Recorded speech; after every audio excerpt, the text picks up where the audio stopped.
मैं हूं सुमन। DKP news पर आप सभी दर्शकों का स्वागत है। भारतीय गणतंत्र के 11वें राष्ट्रपति, अंतर्राष्ट्रीय ख्याति प्राप्त वैज्ञानिक, चिंतक, विचारक, लेखक, प्रोफेसर, एरोस्पेस इंजीनियर और सबसे बढ़कर एक नेक इंसान के रूप में डॉक्टर एपीजे अब्दुल कलाम का नाम देश दुनिया में सुविख्यात है। इनका पूरा नाम अबुल पाकिर जैनुल अबदीन अब्दुल कलाम है। इन्हें मिसाइल मैन के रूप में भी लोग जानते हैं। इन्होंने सिखाया, जीवन में चाहे जैसी भी परिस्थिति क्यों न हो, जब आप अपने सपने को पूरा करने की ठान लेते हैं तो उन्हें पूरा करके ही दम लेना चाहिए। कलाम के 79वें जन्मदिन को संयुक्त राष्ट्र द्वारा विश्व विद्यार्थी दिवस के रूप में मनाया गया था। इसके अलावा उन्हें लगभग 40 विश्वविद्यालयों द्वारा मानद डॉक्टरेट की उपाधियां प्रदान की गई थी। भारत सरकार द्वारा 1981 में पद्म भूषण और 1990 में पद्म विभूषण का सम्मान प्रदान किया गया। यह सम्मान उनके द्वारा इसरो और डीआरडीओ में कार्यों के दौरान वैज्ञानिक उपलब्धियों के लिए तथा भारत सरकार के वैज्ञानिक सलाहकार के रूप में उत्कृष्ट कार्य हेतु प्रदान किया गया था। 1997 में कलाम साहब को भारत का सर्वोच्च नागरिक सम्मान भारत रत्न प्रदान किया गया। यह सर्वोच्च सम्मान उनके वैज्ञानिक अनुसंधानों और भारत में तकनीकी के विकास में अभूतपूर्व योगदान हेतु दिया गया था। वर्ष 2005 में स्विट्जरलैंड की सरकार ने कलाम के स्विट्जरलैंड आगमन के उपलक्ष्य में 26 मई को विज्ञान दिवस घोषित किया। नेशनल स्पेस सोसाइटी ने वर्ष 2013 में उन्हें अंतरिक्ष विज्ञान संबंधी परियोजनाओं के उत्कृष्ट संचालन और प्रबंधन के लिए वान ब्राउन अवार्ड से पुरस्कृत किया। ऐसे महान शख्सियत का जन्म 15 अक्टूबर 1931 को धनुषकोडी गांव, तमिलनाडु प्रांत के रामेश्वरम में एक मध्य वर्गीय मुस्लिम अंसारी परिवार में हुआ। इनके पिता जैनुलाब्दीन न तो ज़्यादा पढ़े लिखे थे और न ही पैसे वाले थे। इनके पिता मछुआरों को नाव किराए पर दिया करते थे। किसी तरह से तो वक्त का भोजन भर पैसे आ जाए वही काफ़ी था। डॉक्टर कलाम संयुक्त परिवार में रहते थे। वे स्वयं 5 भाई और 5 बहन थे। अब्दुल कलाम के जीवन पर पिता का प्रभाव काफ़ी रहा। उनकी लगन और उनके दिए संस्कार अब्दुल कलाम के बहुत काम आए। 5 वर्ष की अवस्था में रामेश्वरम की पंचायत के प्राथमिक विद्यालय में उनका दीक्षा संस्कार हुआ था। उनके शिक्षक इयादुराई सोलोमन ने उनसे कहा था कि जीवन में सफलता तथा अनुकूल परिणाम प्राप्त करने के लिए तीव्र इच्छा, आस्था, अपेक्षा, इन 3 शक्तियों को भली भांति समझ लेना चाहिए और उन पर प्रभुत्व स्थापित करना चाहिए। 5वीं कक्षा में पढ़ते समय उनके अध्यापक उन्हें पक्षी के उड़ने के तरीके की जानकारी दे रहे थे, लेकिन जब छात्रों को समझ नहीं आया तो अध्यापक उनको समुद्र तट ले गए, जहां उड़ते हुए पक्षियों को दिखाकर अच्छे से समझाया। इन्हीं पक्षियों को देखकर कलाम ने तय कर लिया कि उनको भविष्य में विमान विज्ञान में जाना है। कलाम के गणित के अध्यापक बिना स्नान करने वाले छात्रों को ट्यूशन नहीं पढ़ाते थे, इसीलिए भोर अर्थात ब्रह्म मुहूर्त में स्नान कर सुबह 4 बजे ट्यूशन पढ़ने जाते थे। अब्दुल कलाम ने अपनी आरंभिक शिक्षा जारी रखने के लिए अखबार वितरित करने का कार्य भी किया था।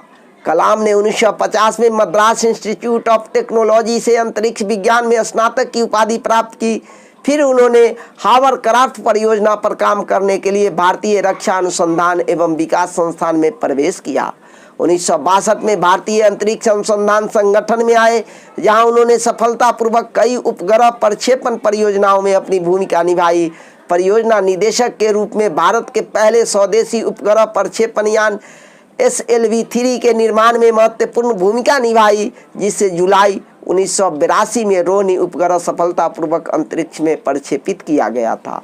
अब्दुल कलाम ने अपने शिक्षकों के बारे में लिखा, यह मेरा पहला चरण था जिसमें मैंने 3 महान शिक्षकों विक्रम साराभाई, प्रोफेसर सतीश धवन और ब्रह्म प्रकाश से नेतृत्व सीखा। मेरे लिए यह सीखने और ज्ञान अधिग्रहण करने का समय था। इस प्रकार भारत भी अंतर्राष्ट्रीय अंतरिक्ष क्लब का सदस्य बन गया। इसरो लॉन्च व्हीकल प्रोग्राम को परवान चढ़ाने का श्रेय भी डॉक्टर कलाम को ही जाता है। इन्होंने अग्नि एवं पृथ्वी जैसे प्रक्षेपास्त्रों को स्वदेशी तकनीक से बनाया था। डॉक्टर कलाम 1992 से 1999 तक रक्षा मंत्री के विज्ञान सलाहकार तथा सुरक्षा शोध और विकास विभाग के सचिव रहे। उन्होंने रणनीतिक प्रक्षेपास्त्र प्रणाली का उपयोग आग्नेय अस्त्रों के रूप में किया। इसी प्रकार पोखरण में दूसरी बार परमाणु परीक्षण भी परमाणु ऊर्जा के साथ मिलाकर किया। इस तरह भारत ने परमाणु हथियार के निर्माण की क्षमता प्राप्त की। 2020 तक विज्ञान के क्षेत्र में भारत को अत्याधुनिक बनाने के लिए एक विशिष्ट सोच प्रदान की। डॉक्टर कलाम भारत सरकार के मुख्य वैज्ञानिक सलाहकार भी रहे। उनकी देखरेख में भारत ने 1998 में पोखरण में अपना दूसरा सफल परमाणु परीक्षण किया और परमाणु शक्ति से संपन्न राष्ट्रों की सूची में शामिल हुआ। डॉक्टर कलाम को भारतीय जनता पार्टी समर्थित एनडीए घटक दलों ने राष्ट्रपति के लिए अपना उम्मीदवार बनाया था, जिसका वाम दलों के अलावा समस्त दलों ने समर्थन किया। 18 जुलाई 2002 को कलाम को 90% बहुमत द्वारा भारत का राष्ट्रपति चुना गया था। इन्हें 25 जुलाई 2002 को संसद भवन के अशोक कक्ष में राष्ट्रपति पद की शपथ दिलाई गई। इस संक्षिप्त समारोह में तत्कालीन प्रधानमंत्री स्वर्गीय अटल बिहारी वाजपेयी, उनके मंत्रिमंडल के सदस्य तथा अधिकारीगण उपस्थित थे। इनका कार्यकाल 25 जुलाई 2007 को समाप्त हुआ। डॉक्टर कलाम व्यक्तिगत जिंदगी में बेहद अनुशासन प्रिय थे। वे शाकाहारी थे। उन्होंने अपनी जीवनी विंग्स ऑफ फायर को भारतीय युवाओं को मार्गदर्शन के अंदाज में लिखी है। इनकी दूसरी पुस्तक guiding souls dialogues of the purpose of life आत्मिक विचारों को उद्घाटित करती है। इन्होंने तमिल भाषा में कविताएं भी लिखी है। यह भी ज्ञात हुआ है कि दक्षिणी कोरिया में इनकी पुस्तकों की काफ़ी मांग है और वहाँ इन्हें बहुत अधिक पसंद किया जाता है। कई विदेशी भाषाओं में इनकी किताबें भी अनुदित हैं। डॉक्टर कलाम लिखते हैं, 2000 वर्षों के इतिहास में भारत पर 600 वर्षों तक अन्य लोगों ने शासन किया है। यदि आप विकास चाहते हैं तो देश में शांति की स्थिति होना आवश्यक है और शांति की स्थापना शक्ति से होती है। इसी कारण प्रक्षेपास्त्रों को विकसित किया गया ताकि देश शक्ति संपन्न राष्ट्र बन सके। डॉक्टर कलाम भारत को अंतरिक्ष विज्ञान के क्षेत्र में दुनिया का सिरमौर राष्ट्र बनते देखना चाहते थे। परमाणु हथियारों के क्षेत्र में यह भारत के सुपर पावर बनाने की बात सोचते थे। वे विज्ञान की अन्य क्षेत्रों में भी तकनीकी विकास चाहते थे। डॉक्टर कलाम का कहना था, सॉफ्टवेयर का क्षेत्र सभी वर्जनाओं से मुक्त होना चाहिए ताकि अधिकाधिक लोग उसकी उपयोगिता से लाभान्वित हो सके।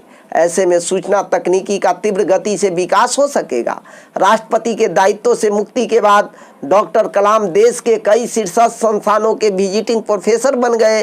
भारतीय अंतरिक्ष विज्ञान एवं प्रौद्योगिकी संस्थान तिरुवनंतपुरम के कुलाधिपति, अन्ना विश्वविद्यालय में एयर स्पेस इंजीनियरिंग के प्रोफेसर बन गए।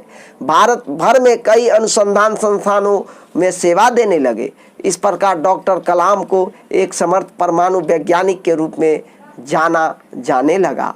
डॉक्टर कलाम ने सूक्ति में लिखा है, मैं यह बहुत गौरवोक्तिपूर्वक तो नहीं कह सकता कि मेरा जीवन किसी के लिए आदर्श बन सकता है, लेकिन जिस तरह मेरी नियति ने आकार ग्रहण किया उससे किसी ऐसे गरीब बच्चों को सांत्वना अवश्य मिलेगी जो किसी छोटी सी जगह पर सुविधाहीन सामाजिक दशाओं में रहा हो। शायद यह ऐसे बच्चों को उनके पिछड़ेपन और निराशा की भावनाओं से विमुक्त होने में अवश्य सहायता करे। कलाम साहब ने लिखा है, सबसे उत्तम कार्य क्या होता है? किसी इंसान के दिल को खुश करना, किसी भूखे को खाना देना, जरूरतमंद की मदद करना, किसी दुखियारे का दुख हल्का करना और किसी घायल की सेवा करना। 27 जुलाई 2015 की शाम अब्दुल कलाम भारतीय प्रबंधन संस्थान शिलोंग में रहने योग्य ग्रह पर एक विशिष्ट व्याख्यान दे रहे थे।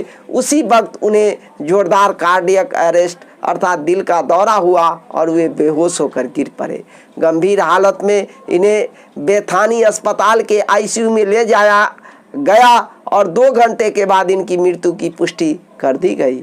83 वर्ष 9 महीने 11 दिन पूरे कर डॉक्टर कलाम इस नश्वर संसार को छोड़कर चल बसे। उनके मूल्यवान विचार ही युवाओं को रास्ता प्रशस्त करेंगे तथा उज्जवल भविष्य संवारने में मददगार साबित होंगे। 15 अक्टूबर को उनके जन्म दिवस पर डीकेपी न्यूज उन्हें भावभीनी श्रद्धांजलि अर्पित करता है तथा उनकी आत्मा की चिर शांति हेतु ईश्वर से दुआ करता है। डॉक्टर कलाम के बारे में मैं इतना ही कह सकता हूँ कि हरि अनंत हरि कथा अनंता, उसी प्रकार से डॉक्टर कलाम अनंत, डॉक्टर कलाम की कथा अनंता। सात समंद मसी करो, लेखनी सब बनी राय, धरती सब कागज करो, कलाम गुण लिखा न जाए। माने पूरे धरती को कागज बना दिया जाए, पूरे वृक्ष को कलम बना दिया जाए, तब भी कलाम को, गुणों को नहीं लिखा जा सकता। और स्वर्गीय अटल बिहारी वाजपेयी ने यहाँ तक कहा कि उनके विचार सूर्य की रोशनी के समान है, जो लोगों में दीप्यमान प्रकाश फैलाता है। अर्थात वैसे कलाम को हम सत सत नमन करते हैं। डीकेपी न्यूज पुनः एक बार उन्हें भावभीनी श्रद्धांजलि अर्पित करता है। जय हिंद, जय भारत, जय डीकेपी न्यूज।